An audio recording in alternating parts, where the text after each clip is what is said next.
How long does it take to get in shape? So that's going to be determined by where you're coming from.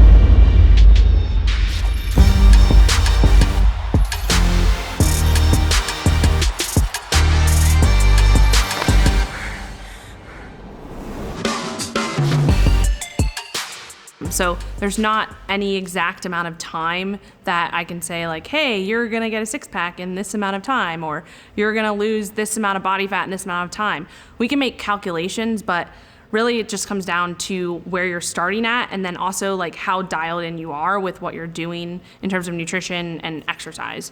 So there are like so many different things to unpack here, and I don't really know how to do it.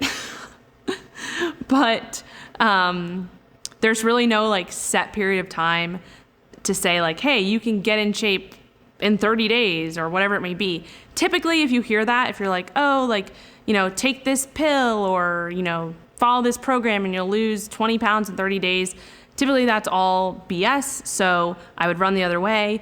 Really, when we're thinking about, especially like if we're thinking about fat loss or body recomposition or body composition changes, it's going to take time, right? And there's a reason for that. Typically, the more time it takes, the more that you're going to be able to sustain that over the long term, because you're just going to be building up the habits that it takes to maintain that. So that's why, you can lose body fat really fast if you really wanted to, but that's gonna probably be a recipe for disaster for most people, because it's just gonna be miserable. You're gonna have low energy while you're doing it. You're gonna be really, really fatigued.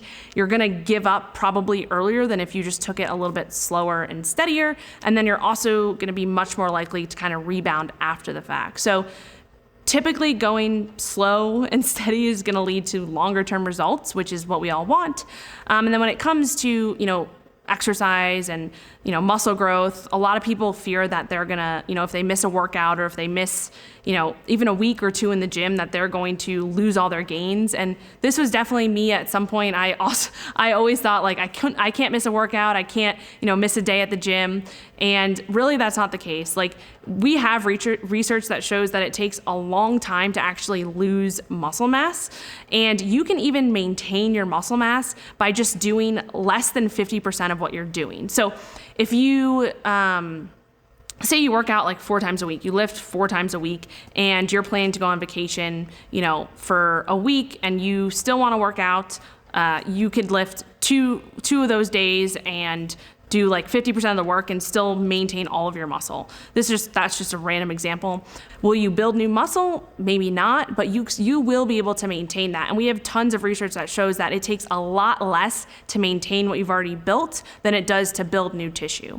So that's just something to think about. And then also like thinking about people coming back from injuries and things like that. Like we have, we call it muscle memory, right? You know what you're doing and you kind of remember, your muscles remember what you've done in the past, and you can gain that muscle back pretty quickly. We also know this from, anecdote from coming out of quarantine. People, went months without training, and then they started training again, and that muscle will come back pretty fast. So there really shouldn't be any fear of like losing all your gains, especially if it's only a week or 2 or even 3 weeks. Or, if you're just thinking about taking some time off and you just want to maintain what you've already built, then you can think about, doing less than 50% of what you're used to. So also to make sure that you are maintaining as much muscle as possible, the nutrition side of things also has to be on track. So you need to make sure that you're eating enough in general and that you're eating enough protein in general to maintain that muscle mass as well. So don't make the mistake of just stopping training, stopping protein consumption. That's probably gonna be a recipe for disaster. I don't wanna say that.